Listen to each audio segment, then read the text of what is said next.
Welcome to another episode of DIOTALK. I'm Dio. Let's talk. My guest today is the founder of Family Keys and Teach and Ball. Ladies and gentlemen, give a warm welcome to Tosin Tokunboh. Thank you, guys. Thank you, everybody that's tuning in. Really appreciate it. Thank you for joining me. No problem. You know, I love to talk about great stuff. Yes. How are you doing? I'm doing well. We got a little snow today, a little freezing rain today, so it's a slow day, but it was well needed. It was good, and it keeps people inside. Yes. And calm. It's kind of good to have a little bit, you know. That's good. That's great. So it's all right. It's not that bad. Good. And you're in Canada, right? Yes, Toronto, Canada. How is that so far? Because I know in the news, it's very. I don't want to say crazy, but it's intense right now in Canada. Oh, absolutely. With you saying that, obviously, there's a lot of things that was going on. Just recently, they sent out the information that they're actually going to stop all the vaccination processes and actually open the city. So a lot of the venues, a lot of the things that you may need to enter via within the city, you would need to have proof of vaccination. Yes. So now they're discontinuing that. I guess allowing the city to open up a lot more. We just had a really big protest in Canada. I don't know if you heard, but pretty much along all the borders where we can cross via Michigan, Niagara, we had the Canadian protesters about the mandate for the vaccination. You know, people that are not for it, they blocked off the borders. So that was a big thing that was happening over here because specifically even with the Ambassador Bridge that's located in Windsor and Michigan and Detroit, that's a lot of revenue going in and out of the country, right? And if you have protesters blocking, you know what? The effect of revenue. Man, it was crazy. Like I have friends in Detroit that were working at like Chrysler and GM and a lot of those organizations that were getting sent home after 3 or 4 hours just because they didn't have the parts, you know? Wow. So there's a big thing happening with that. They just recently cleared that up. So you know, there's a lot of stuff, but you know what? God willing, God is on our side. You know what? Everything's getting a little bit better gradually. I think it's been tough for everybody for the past years, to be honest. You know, so you know what? We all got to work together to get through this, and that's what's happening with our city right now. Well, I got to keep positive, put it in God's hands, and hopefully and luckily everything turns out great for everybody. Oh, absolutely. And that's the whole point. And we can find some type of normal within our surroundings again. Yeah, and that's what's needed. I think even with this conversation happening right now, you know, just the simple fact that we're able to connect in different cities, in different countries, and have an open discussion about things that are happening within our worlds to kind of collide it to make things better is what's needed for our world, you know. But it's a big rude awakening of what's happening for the past 2 years with everybody. So a lot of people just need to start opening their eyes and opening out their hearts and their spirits, you know, and I'm into that. So I'm into that. So you're a fellow entrepreneur, you're a teacher as well. Yes. You help children with autism as well. Yes. My son has autism, so I'm honored just to be speaking to you right now and having you on the podcast. Thank you.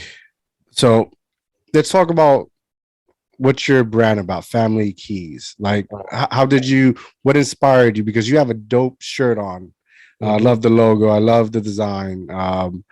What inspired you to create such an amazing, first of all, name? Family is key. Like, it's very impactful and inspiring. How did it begin? Even from the basis of my family, I'm the youngest of four boys, you know. Culturally, my background is Nigerian. So we're from West Africa, and our culture, the motherland. Exactly. We're very strong, dedicated people to what we believe in, you know. And the biggest thing that my parents instilled in me is taking care of your family, taking care of your loved ones, and the people that surround you. And I'm fast tracking to that now. I have 2 children of myself, a son and my daughter.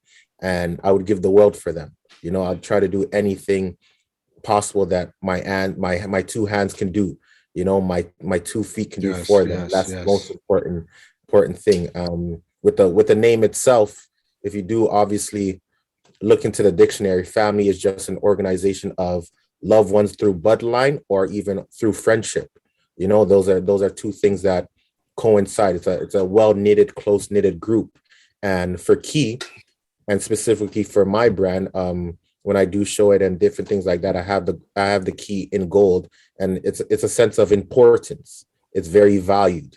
Key is okay. This is key to knowledge. This is a lot of things that are very important. It has that representation to what importance to connect to family. Yes. Not only with that is that um, family family has no color.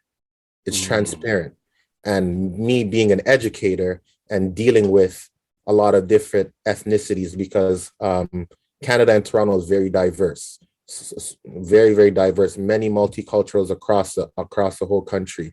And transparency is very important.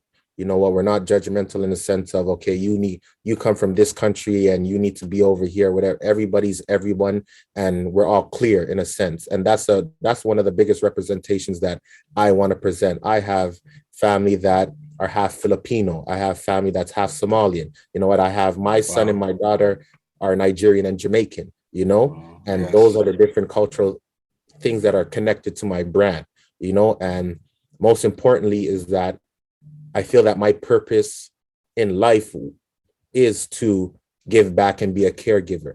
And that's one of my most important things. And I know we may even get into it a little bit earlier. And you spoke about autism and me being a teacher. You know what? That alone is something special for me. Um, when I first got into teaching, it was a fear for me, because there's so many things going on, Yes. specifically with students with special needs, and a lot of people are scared. They don't know what can come out of it. They don't know what can actually happen within the classroom, outside the classroom. How can they deal with it mentally? But I found a place where I could appreciate what they do and appreciate the parents that have kids that are kids or adults or even youth that have autism. And it's a special, like I said, it's a special thing, and it's a very dedicated, I don't even want to say it's a job, but it's a very dedicated and unique trait that an individual needs to have to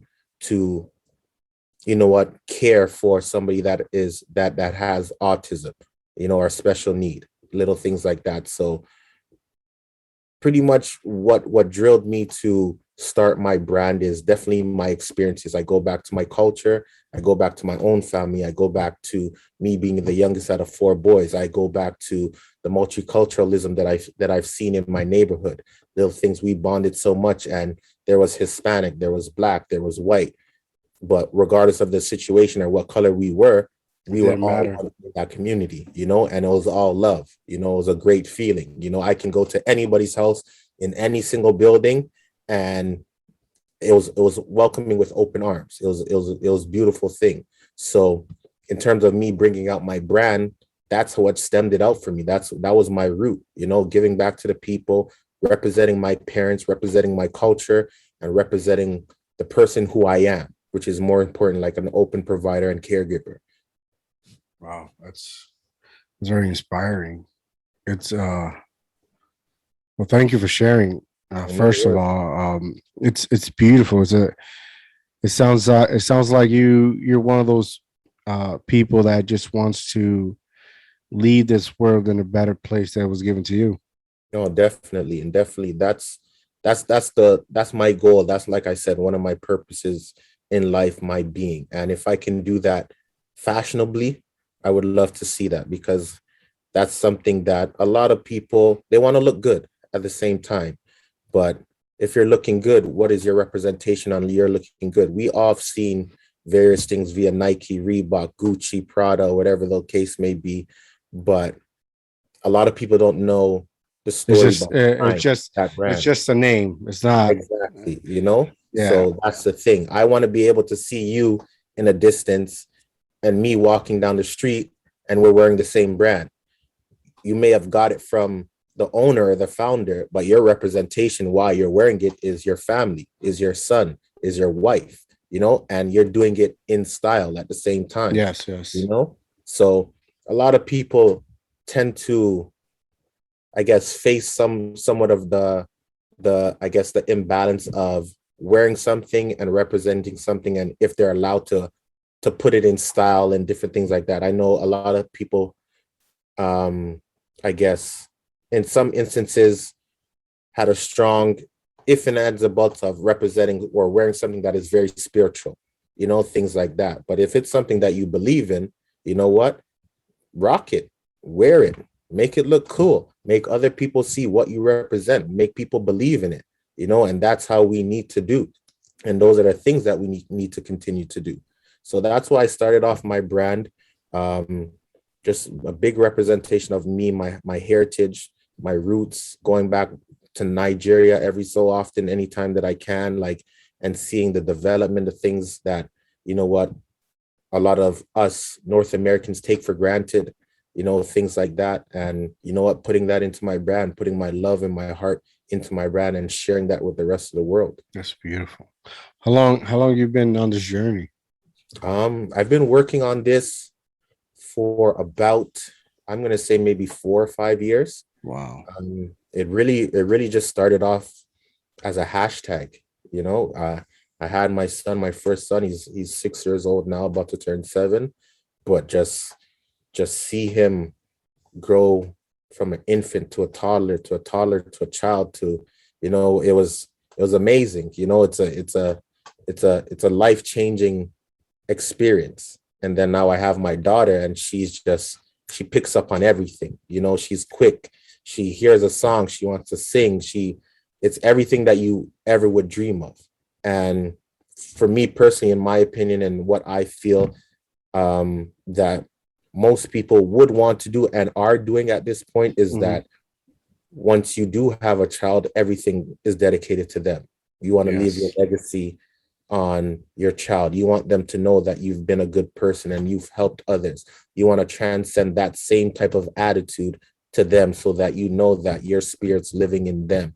You want to teach them the roots of Yes. actually being their That's person. amazing you say that, because like ever since I had my son, like a lot of people don't really comprehend that once you have a child, nothing else matters. Mhm. You know, I remember, you know, how do I say this and not have my family bash me, right?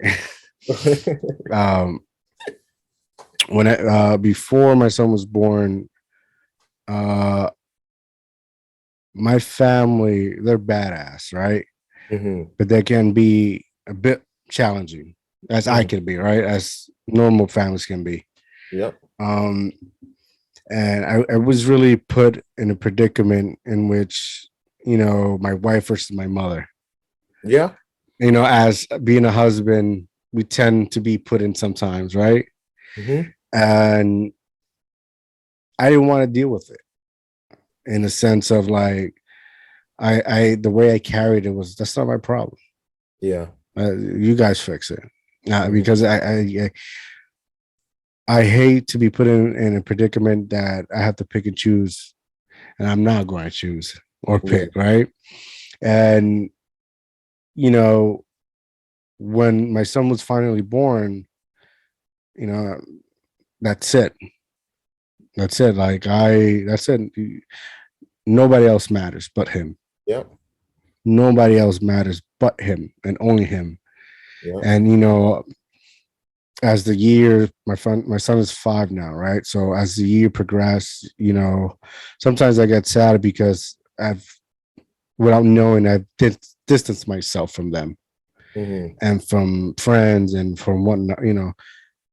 But is a bigger purpose here. Yep.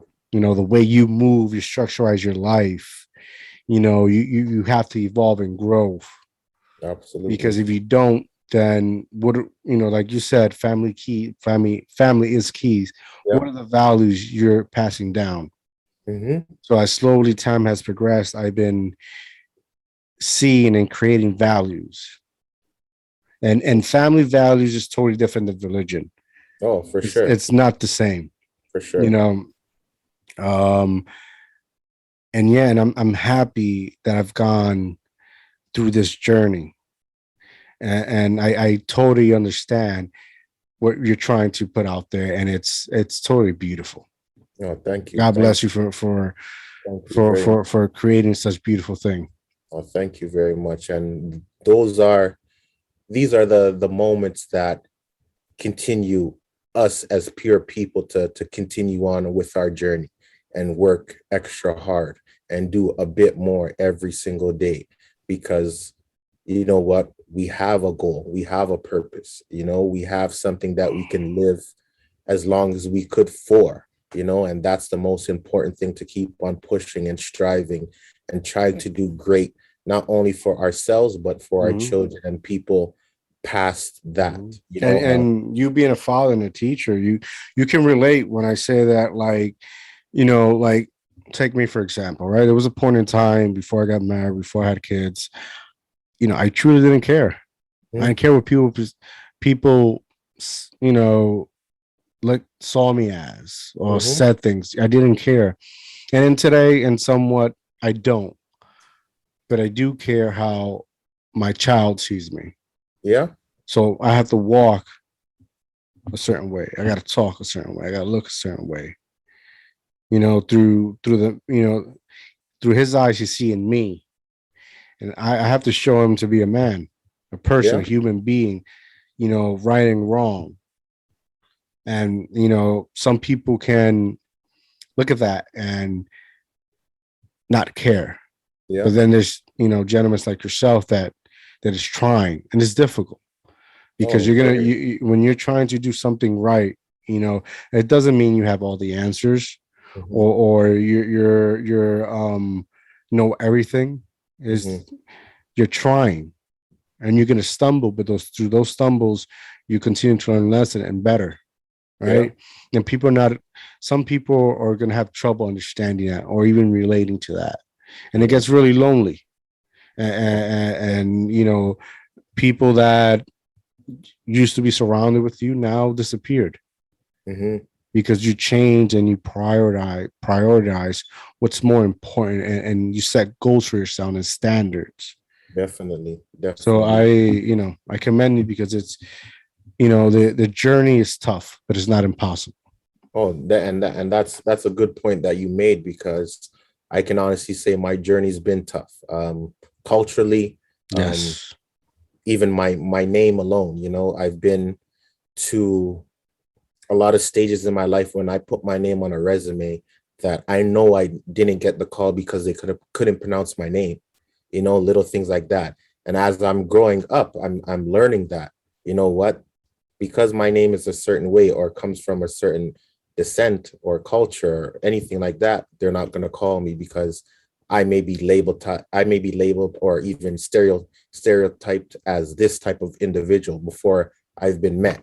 Yes. I've been Yes. I've been oppressed in high school, whereas I'm doing the work so much. I'm working, I'm studying, I'm writing things down, I'm doing my papers, and consistently, excuse me, consistently I'm getting the same mark.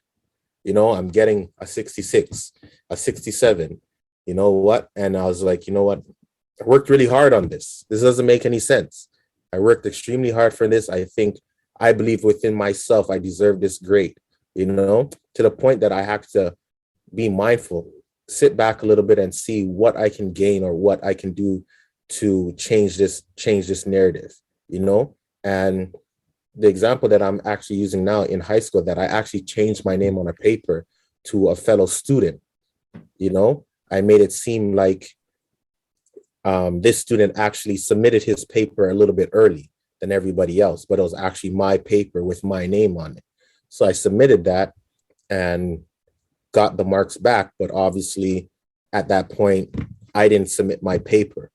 So teachers announcing the names and handing out the grades and whatnot.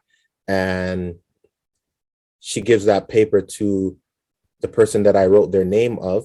And he looks at it and is like, okay, this is a 91. He looks at the grade first, and it's typical. He's been getting that consistently. So it was a more so just looking at the grade, you know. It's funny at that point because the teacher, I guess, didn't realize that she already gave him his essay back. So she ended up giving him 2 essays back. And when he actually got his physical essay back, he got a 86. So he was, you know what, he was unsure what happened. He's like, why did you give me back 2? You know what? I'm in the classroom without no paper, like I didn't submit anything, to then announcing to the teacher later on, like, you know what, this was actually my paper. And this is what I wrote. This 91 is my grade.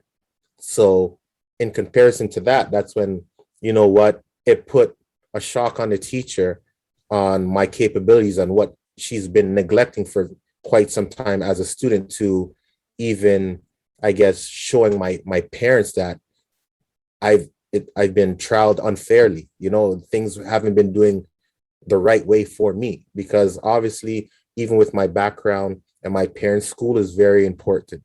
You know what? Go to school, get good grades, go to university, get your degree, and whatever the case may be. But in the eyes of my parents, it's like I'm not meeting the standards, you know? But then that very moment that I was able to do that, it was like the teacher's looking at me like, why did you deceive me? But I'm looking at her, why did you deceive me of my grades?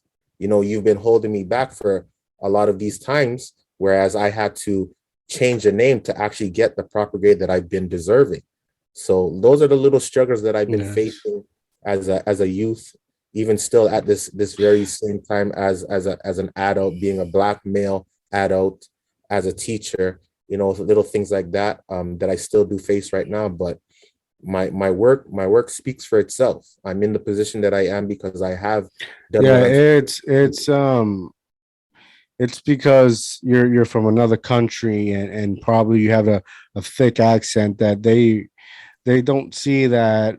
They see that as like how do I put it? Like, not degrading, but they see, because you're not fluent English, right? You're not speaking like a normal person. They Yeah. see that as it's like a held back, but they're not Mhm. realizing that your mind is totally different. Yep, definitely. And they judge that, right? They judge the your thickness, and that you're from another country, rather than judge your actual mind that's actually producing the work. Absolutely. Absolutely. So it's a miscommunication. It's their fault because they're not educated. They're assuming, you know. Mhm. Yep. And you know, And I apologize. You have to even go through that, you know, and even that you've gone through that, like, it still doesn't get easy. There's still more work to be done. There's still, you know, much more you have to prove and continue to prove, and absolutely. you know, you have to do it humbly, you know, Mhm. because they people in those positions want to, how do I put it? They want to push your buttons. Yeah. And as soon as you let them push your buttons, that's it. Everything you worked for years gone in seconds. Yeah. So it's, you know, it goes back to that Bible quote, you know, turn one cheek and turn the other, right? Because you have to keep that composure. You have to show them that you're not just anybody, Absolutely. you know, and you know, as you continue, it's gonna get more difficult. Yeah. But when, you know, at the end, when you finally get there, there's a standard, Mhm. and it's going to be difficult to follow up on, because, like I said, as you continue, they're going to push your button. They're going to push your buttons, and they want to get some type of reaction out of you. Yeah. You know, and it's unfortunate. You know, whether in Canada or in U.S. or, you know, throughout the world, it's still the same. Yeah. Yeah. You're right about that, you know, and like I said, we're living proof. So to all the listeners, to all the people that are watching, to all the followers, to all the leaders, you know what? Things are going to happen that are going to try to deter you. You're going to have obstacles. You're going to have mazes, but we are living proof to the uplifting, to the overcoming, the opportunity, not the opportunity, the opportunity. We're going up. We want to keep it moving. So everybody, you're capable of doing it. Yes. You're capable of doing it. So you guys could do it. Everyone could do it. And that's the most important. You got to believe and keep on working, keep on gaining the knowledge, keep on applying the knowledge, and I think people need to know that knowledge is a potential. Applying that knowledge is the power. We can always gain the knowledge, but are you going to actually apply that knowledge to whatever situation that you're facing? That's the most important thing. Gain the knowledge and use it effectively where it is beneficial for you, and makes you stronger. Yes. A lot of people do read, but when they read, it's like, okay, yeah, I just finished this book. This is another book in my den. But what did you take from that knowledge? What did you take from those words from that book that you can now they lack digesting. You have to digest information. So that's one of the most important that I've been learning with the various books that I've been reading recently. And you gotta apply that knowledge, and nobody's gonna give you a handout. You're not gonna be spoon-fed. You gotta actually work and get to that point that you want to, and get to that goal. And even after you get to that goal, keep on going. Like I said, marathon continues. I'm a big Nipsey Hussle fan, a big Nipsey Hussle inspiration. Like he is my Martin Luther King, my gone too soon. Oh, definitely. You want to know a fun fact about me and Nipsey Hussle? We share the same birthday. Oh, beautiful. That there goes a reason why. You know what? I got another connection to you. Yeah. Those are the things that make me feel good. August 15th. Yep, exactly. Yeah. His fourth anniversary for the victory lap just passed a couple of days ago. And listen to him every single day. Every single day I listen to him, because he's our modern day Malcolm X, Martin Luther King. He's that person for me. People may kind of ask me how so. Malcolm X is different, but in the day and age that I grew up, I've only seen Malcolm X and Martin Luther King in February and those black and white videos that my school presented. Whereas on top of that, including that I'm in Toronto, Canada. So that is not our culture to be seeing, and what we are exposed to is totally different. Whoever asks you something, they want it better for their people. Exactly. Exactly. So all of those people are magnificent beings, mentors, spiritual beings that where they've instilled every single piece of their value into individuals like us to keep on going, to fight for our rights and do what's right for our people and our families. So definitely big on all of those individuals. Yes. How long have you been teaching? When did you start? I started teaching in 2015. Before that, what actually got me into teaching, well, before that, my mother was a teacher. And that kind of pushed me to that realm. And then before I actually got into Teachers College to get my education degree, I was a CYW, a child and youth worker. So that was my first job. So you've always been really involved within the community and helping your brothers and sisters and really just everybody. Oh, of course. Absolutely. My very first job when I was 14, 15 years old was to be a recreation staff for the community. So that was my summer job, to be active, playing with the younger children there, building up program plans, doing various things throughout the summer and throughout the year for an after school program. So it kind of stemmed out from that. It just, as we grew in the community, the opportunity with the same people that were teaching us, when we got to the age, they offered us a job. So it kind of transcended through that. And it just continued on throughout my life. So now this is where I stand as a teacher now. Wow. And you work with autism children, right? Yes, yes, yes. What I've been doing with them is I've actually insisted on many occasions that um, I work with the special needs classes. With my teachables, my grade levels, I'm able to teach from JK to grade 8, and then to specifically work with special needs classes, you need to get AQs, additional qualifications.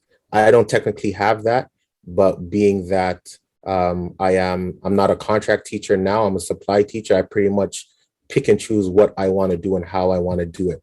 So more often than none, I usually do pick a special needs class because, like I said, I enjoy working with them. They teach me every single day, and um, it's it's always uplifting to be amongst not only the students itself, but the other staff members and the other teachers that are dedicated to working with special needs, you know. And that's my main, that's one of my main self-fulfillments that I appreciate as a person, as a teacher, working with specifically with the special needs group and students and children that have autism. So I really enjoy it. I really enjoy doing it. That's beautiful. Yeah, it's you have to have the wants to be able to do that. Nope. You know, if you don't have it in you, you know, and this goes out to any other person. Like if you don't, you have to want to change somebody's life to be able to accomplish that. You Yes, know, absolutely. uh, man, you're doing so much, and you're inspiring so much. Like it's amazing that we need more people like you. They're here. We gotta open the floodgates for them. You know, Yeah.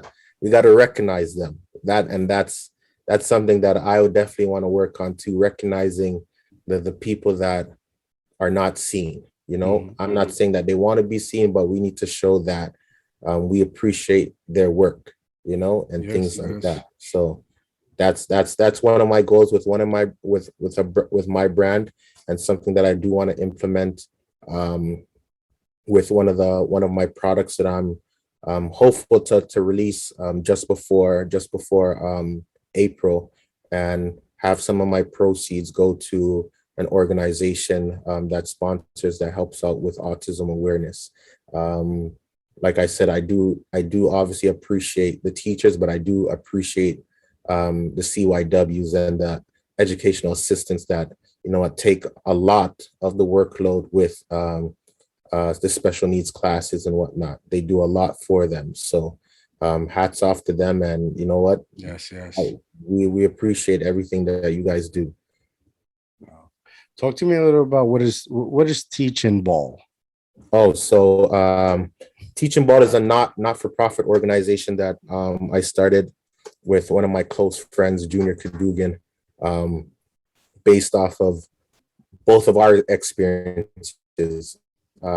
Obviously, as we stated before, I'm a teacher, and my friend, he's actually a professional basketball player.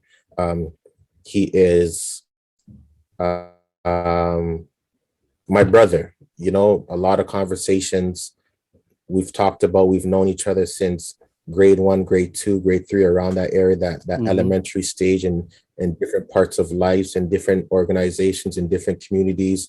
We've played head-to-head basketball together. A lot of connections that we have. A lot of um, family-based connections too. So even our previous, our older brothers and sisters, our siblings also went to elementary school together and middle school and high school. So we've always had that connection before we were actually born, you know. So during the time that he's been playing professional and I got into teaching, we talked briefly on starting an organization.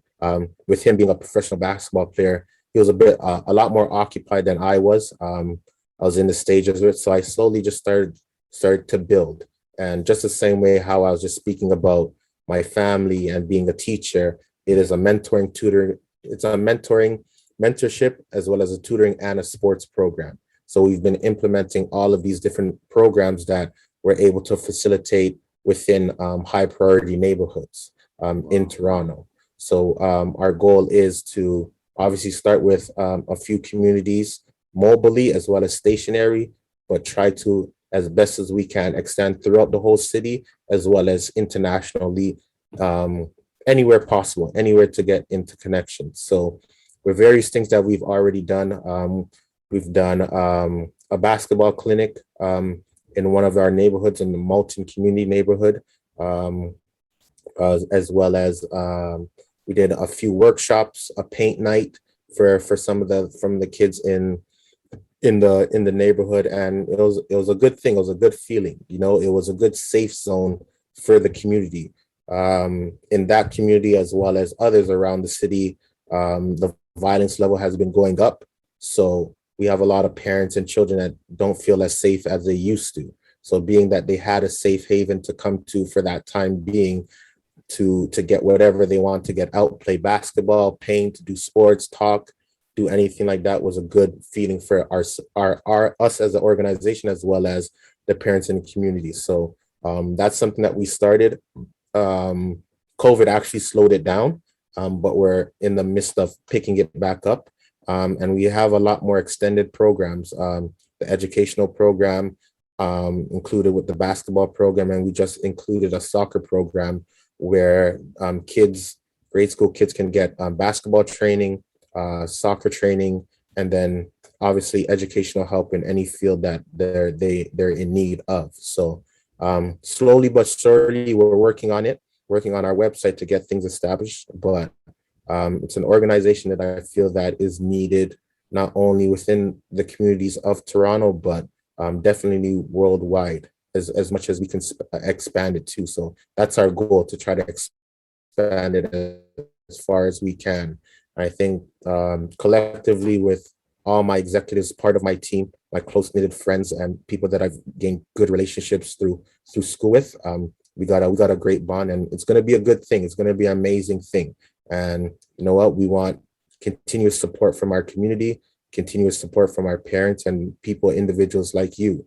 You know what? Anywhere, anything like that always helps. And we're here for our city. We're here for our communities. That's beautiful. Have you been able to go on other platforms to talk about this and help restructurize and help your community rise? Not entirely. Like I said, we've been pretty much locked down majority of the time. A lot of the things that have been happening have been via virtual.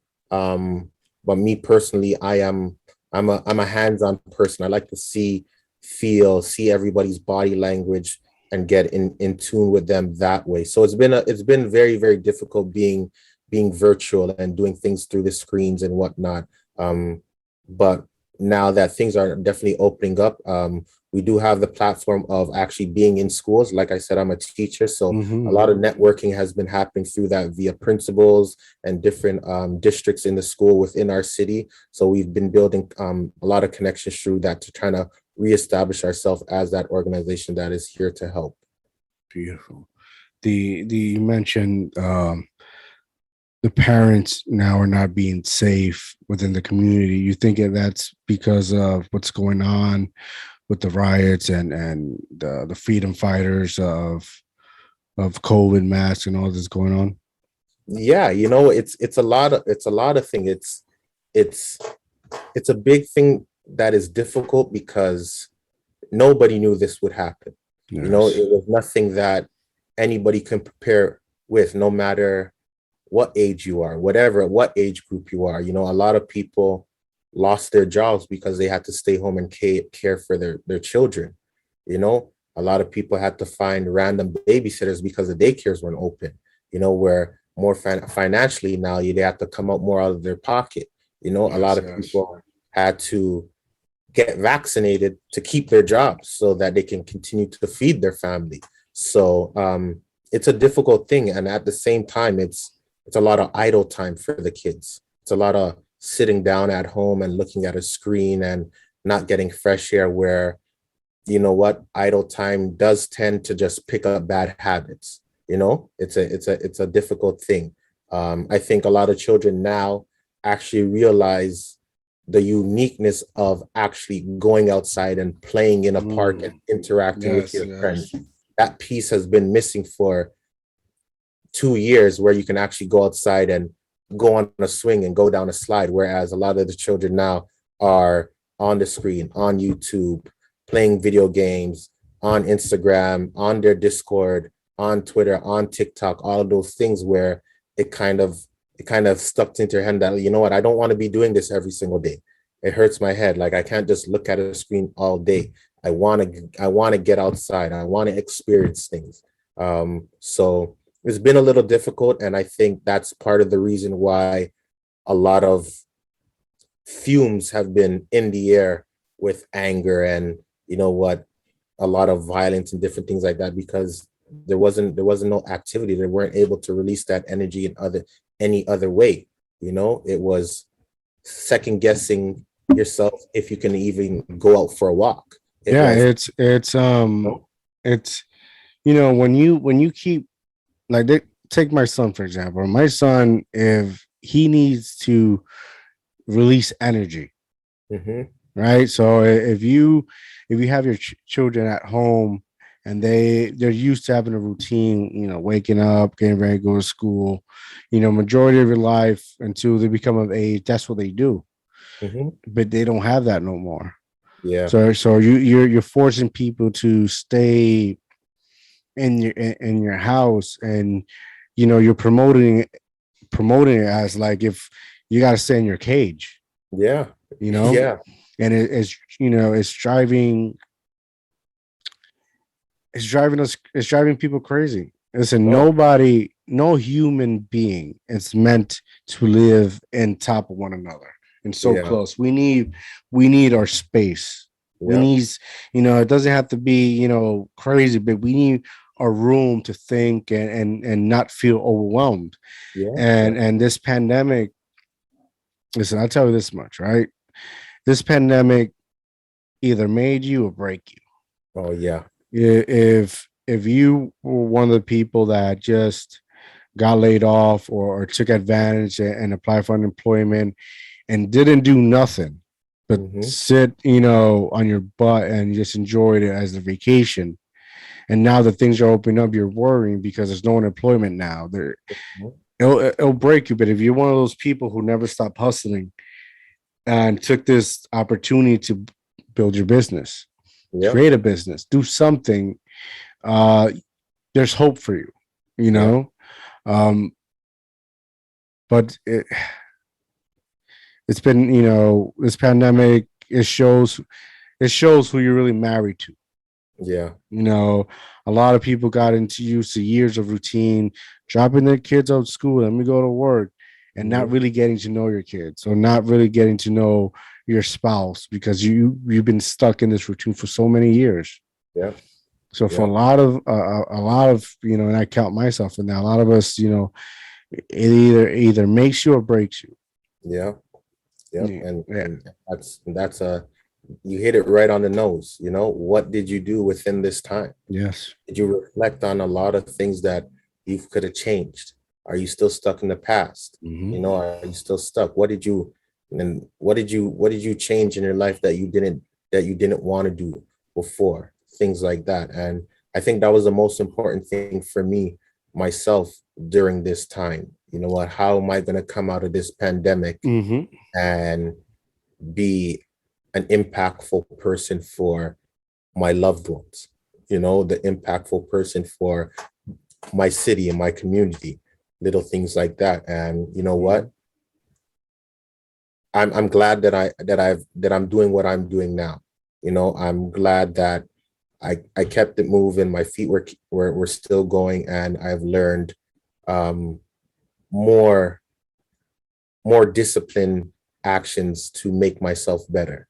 You Hmm. know, I'm into I that. took the time to slow myself down and be patient and write things down and actually plan it out throughout to the end. Plan it Mhm. out to the end. And that's something I that I've think I think, and I could be wrong, and open to be wrong, right? But I think the worst, the pandemic that the worst is going to affect. It's not going to affect now, but it's later down 20 years, it's going to affect our children Mm-hmm. because our children are not meant to learn on a screen. Yeah. I just I was talking earlier for my friend, and he was saying that his daughter's going to school soon, right? And she's going to be 5, and he's thinking about homeschooling her.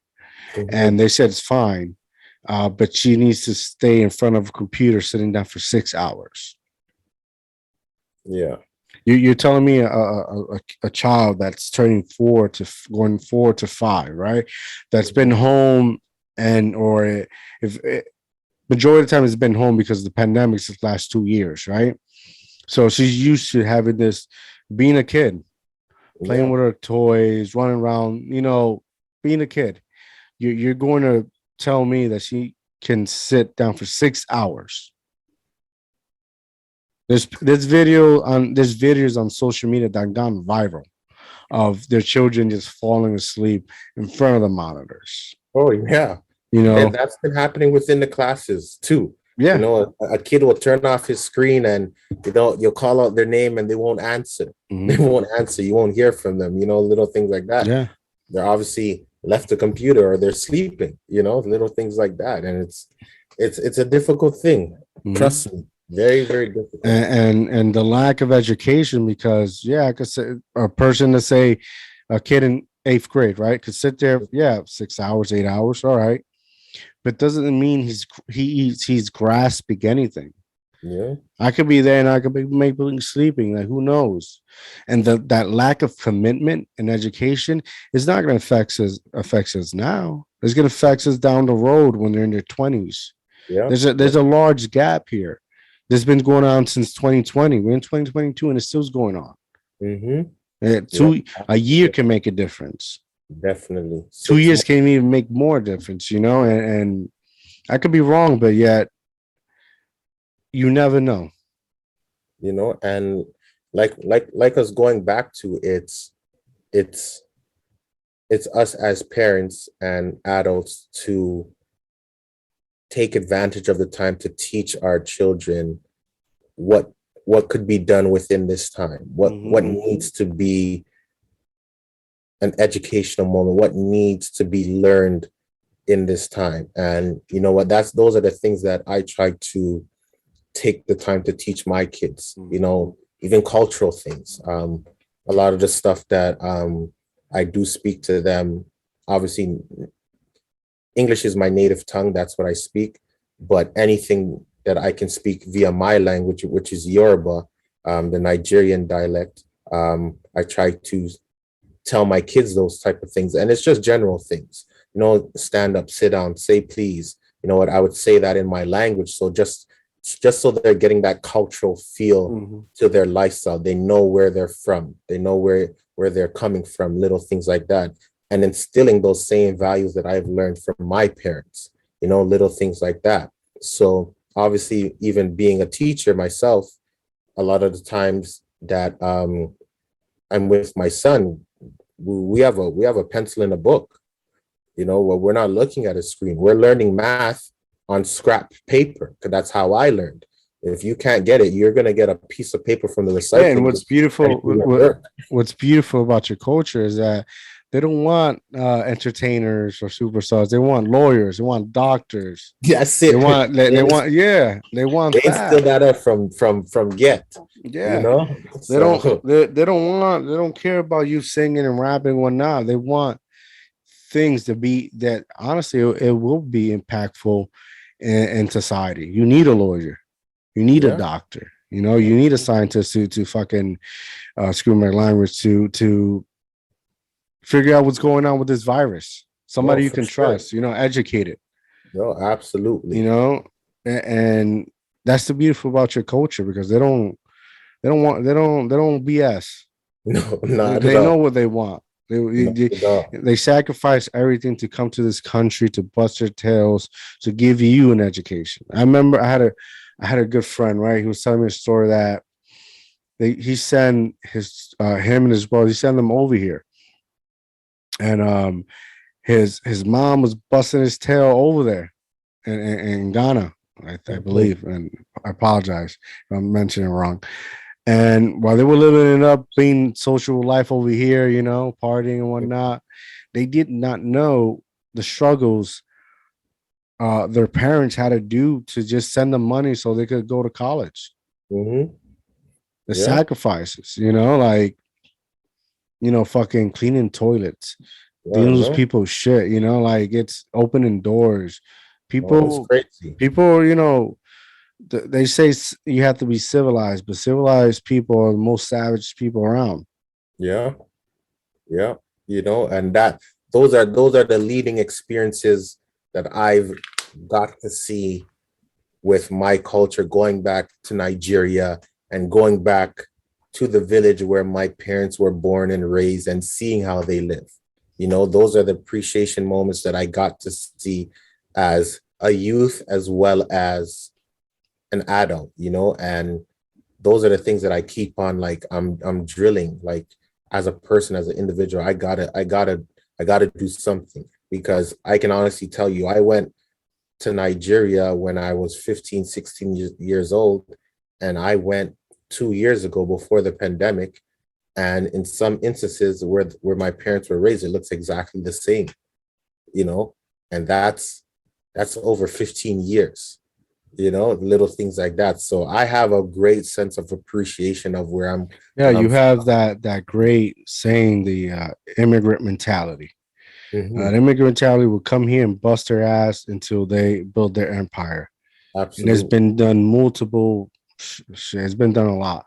Yeah. Yeah. And sometimes our people within our country, they'll sit there and say, "Oh, they're taking our jobs and talking all this shit," but they Mhm. lack the appreciation That's it. of we have freedom of speech, and I think people that constantly give their opinion on things they lack experience of and Mhm. understanding. They don't. I believe, I could be wrong, but I don't think they realize they're privileged. Right? That's the thing. Like I don't know about you. Like growing up, like if I gave my sense of opinion, I'll get smacked in the face for coming out of place. Yeah, Right? absolutely. Absolutely. Hands down.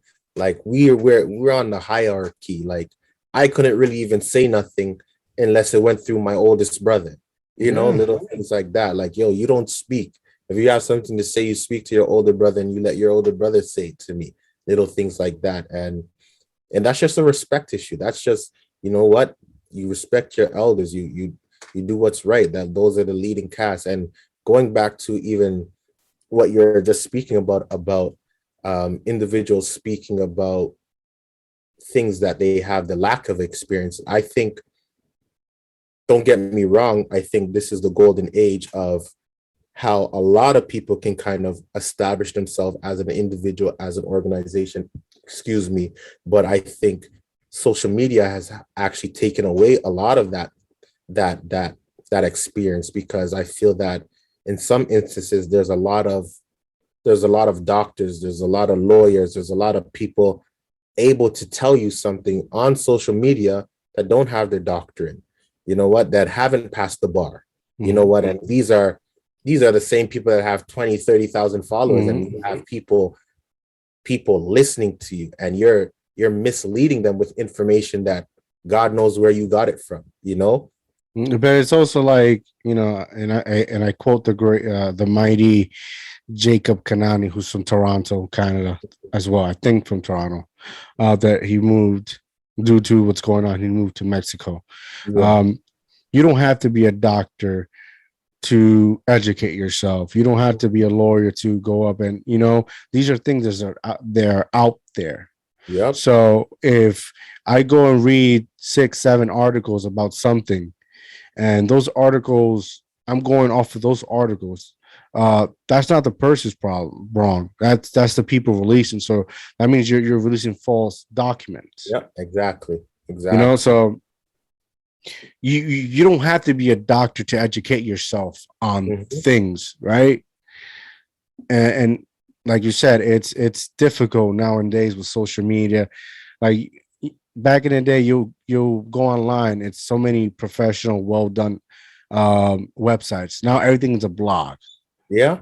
Like, is this really, and a lot of blogs, what some people tend to fail and realize, but it takes time to actually realize it, that a blog is based on that person experience. Yep. Their opinion. Yep. Yeah, it doesn't mean it's facts. That Hmm. you read it and you can relate, and then you try it. Hey, kudos to you. But yet again, like you said, it's based on their opinion and their experience. It doesn't mean it's facts. Yep. Absolutely. And that just goes back to people just taking the time to do your research, Mm-hmm. reference where you got this information from. You know what? Get in contact with somebody, ask them questions, as much as possible. You know, and that's what I've been doing. And at most, with everything that you do ask, the most that you can get from it is no, I can't give you this information, or no, I can't say it, or I don't want to say it. You know what? But there is a billion people across the world. You know what? You will be able to get your answer. You will be able to get your information if you ask the right questions, and you know what, leading with that you're actually curious to know the knowledge that you're seeking. And No, that's and an important thing. one thing that, like, when I was a child, I didn't know the use. I didn't know reading was useful until I started growing up. I've always been woke since I was a child. That's been my blessing and curse. I just didn't know how to understand it Yeah. until I start coming to age. One thing we as people in society lack to see the value in is our libraries. Hmm. We're in this metaverse, right? Hmm. So called. With a click of a button, you can erase everything. And it's Yeah. like, and it was like it never appeared. Yeah. It's often like the Mandela effect, right? Yes. Something was there, but it wasn't. It was Wasn't. it, right? Yeah. But our libraries, it's physical form. Yeah. It's accountability, That's it. and it's resources. There's like I tell people all the time, and I sound like a fucking recorder. Like, time always repeats itself. Yes, it does. It always repeats itself.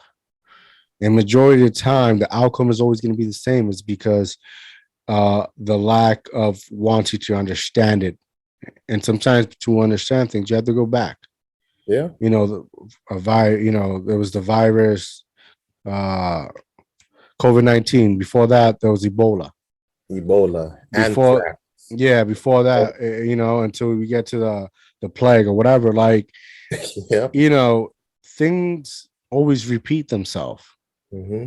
Like, so we have the answer right there and then. If we go back to these old books, would probably have answers to help us to see further and understand things. And not to mention things tend to evolve, but yet we can win in anything. Yeah. Yeah. That's 100% facts. 100% facts. And if you just apply yourself to those things, you could do it, and people will see it. Even people that you may not even have in contact with, people are watching, people will see it. So you need to just apply yourself. And a big thing, another book that I read was Jonah Berger's Invisible Influence. And it says like 99.9 of the stuff that is gained and drilled into your head is an influence. It's something that you see. You may not know it, you may not recognize it, but it's constantly something that you've been seeing all the time that draws you to it. Just like, for example, obviously a car. You know what? If you go outside your house tomorrow and you say, you know what, I want to buy a C-class Benz. I guarantee you're going to see that at least 20 or 30 times right after you thinking that, you Yes. know? So if Yes. you apply yourself to being in a library and going around books or going to a bookstore and different things like that, your mind is already collecting all the information that you need. You And know? what's crazy is that, like, for me, right? I wasn't a big reader, but reading, excuse me, reading disciplines you. It gives you Mhm. patience. Like, think about it. Like, it's a 300 to 400 book, and you're reading, and you gotta be like, as much as you're a fast reader, you also have to read it in a way. You got to take your time to read it so you can actually digest what it's saying. Yes, very, very important. Right. Yeah. Sometimes I read things like, I have this book I'm reading right now, and I got to read that shit a couple of times Mhm. because I read it, boom, boom, boom. But I'm not. I need to digest. I need to know what this means. Yeah. Can I read it again? And sometimes you get these books that had fucking fancy words. Yeah. You have to really go to a dictionary and understand it because it's never been used. It was invented, but it's actually never been used for a sentence, right? So, um, it, like, for me, it helped me be patient and take Yes. my time and analyze. So there's a multitude of reasons why reading, and now because my life is so busy, audiobooks. Yeah. Oh, That's yeah. another form. You get your education while you do something, but seek, and don't it stresses me out to say this, right? Don't go and get a book and where they're advertising it, Yeah. right? Like, because the average, if you purchase it, as the advertisement is doing their job. Like Absolutely. like I think we connected because the David Goggin book, right? Oh, yeah. There it is. Right. There That's how it we is. connected. That Chase. Shout out to Chase. Guys, Yeah, he posted it. It says the book is called From David Goggin, You Can't Hurt Me. can't And hurt the me. book is good, but the audio version is better because you get a back seat. Like, they digest chapter per chapter, and it's like a mini podcast. You could get much more feel and understanding what this Absolutely. man endured to accomplish what he wanted to accomplish, right? Yeah, yeah. And that was my very first book at the top of the year. And it's funny, one of my friends referred it to me and it's like, you know what, you got to read this. Like this is something that, you know what, will change your life. And it's a story of many of us being told in the book, but the way that it was articulated, like you said, the audiobook being that he was actually there to explain each chapter on what his experiences and things like that was amazing. Like running on broken feet, bleeding, Yes, yes. feces coming out, being a child, and you have Rick James coming into your dad's establishment, and your dad has been drilling you so hard that you could care less who Rick James is. Yeah. You know what? Things like that. And it's dawning that, like, even right now, like, if we seen any celebrity, we want to run up to them and take a picture and do all this type of stuff. But this individual right here was telling me, like, Rick James is that guy, and I can care less because my dad wants to make sure that the count is good. My dad wants to make sure that the food is running. My dad wants to make sure that my restaurant is and my And he roller didn't coaster he happens. he didn't even treat him like his son. No, not at all. Not one bit. He Not didn't treat one him like bit. his son, and that's man, that's horrible. Yeah, yeah. You know, that's You know. horrible. Oh, it's a very tough read.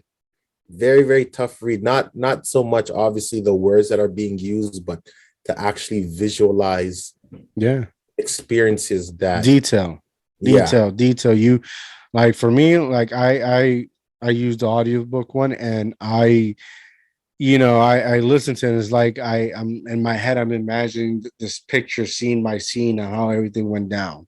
yeah, yeah. The constant abuse from his father, then I guess the abuse that he was facing um from his sergeants, his military Mm-hmm. leaders too. ongoing, and him telling himself day and day, like, you guys are not going to make me quit. You're not going to make me stop no matter what. Like, I will walk on my hands, knees, elbows to finish this task. Mhm. And he did that throughout his whole He life. went multiple times to Hell Week. Yo, man, you know? Hey, it takes you got to want it that bad, you know, and you know, anything in life, you don't have to be like David Goggins. He's in, you know, that's his own person. That's who he is. You know, you don't have to be like that, but it's true what he says that you want it bad. You know, you gotta want it bad as you want to breathe. Exactly. You know, Exactly. it's very tedious, but like nobody's gonna do it for you. Right. And he's a prime example of that, you know, prime example. Things like that. So yeah, that book alone just it changed a lot of my perspective and things that I need to do as a person, things that I want to help people. And you know what, it was And a very good and read. that, I applaud you for it. You know, but I learned that I just want to inspire people Mm-hmm. because some people, you know, man, you know, some people are just dead weight. Yeah. You know, I've been stuck in predicament. It's dead weight, man. And Yeah. sometimes you gotta, in order for you to save people, you gotta save yourself first. Absolutely. And that's it's very sad and heartbreaking. But the Mm-hmm. best step you can do as you do, you inspire people. That's it. You got that's all you can do. You know, that's all you can do because you try to help people. They want to take advantage of you. They want to give you that sob story. Mm-hmm. And you know, that's the first and second time, you know, fine. But after you do it, sometimes it gets tiring. Yeah. Yeah. It does. It does. Because everybody has their sad stories. Everybody Yeah. has that story, you know, and we got to work through it and pick up ourselves and keep on going. And like you said, Yeah. if we could be those individuals to inspire those people with sad stories, let's get on this train and let's all do this. Let's do this together. That's the main thing. You Mhm. inspire one, I inspire another. We're all on the same team. You know, Yeah. our spirit is inspired. So let's do it together, type of thing. And family is key. Oh, there you go. Boom, boom. Absolutely, man. And Family is family is key. definitely, Family is key. definitely, Listen, definitely. it's been an honor talking to you. Oh, thank you very, very much. Thank you Uh, for having me. we have to do this again in the near future. Oh, definitely. Um, it's what you're doing in your organizations, and man, God bless you. You're fucking changing lives one day at a time. That's that's all I want to do. That's what I'm here for. You know, and I want people to be believers. And that's the main thing. If you want the help is here, but you gotta believe. You have to believe. Yes, yes. You gotta believe within yourself. And I'm into that. Before we go, tell the people where they can find you at. they can find me at Family is Key Brand on Instagram, as well as Teach and Ball on Instagram. Working on the website. So website is familyiskeybrand.com and then teachandball.com. So any of those platforms you can definitely find me at, and shoot me a message. Anybody else, we can chit chat, talk about what's going on. And like I said, we're both in two different countries and we're connected. Yes, So yes. there's no limitation on wherever you are, whatever you're doing, time zones or whatever the case may be. You know what? I'm willing to speak my mind, as well as obviously Diaz's, and we just got to keep it going. We got to keep this train going to inspire and to help others. That's the most important thing. So family is key for sure. Yes. Family is Boom. key. Have a good night, guys. Thank I'm you. out.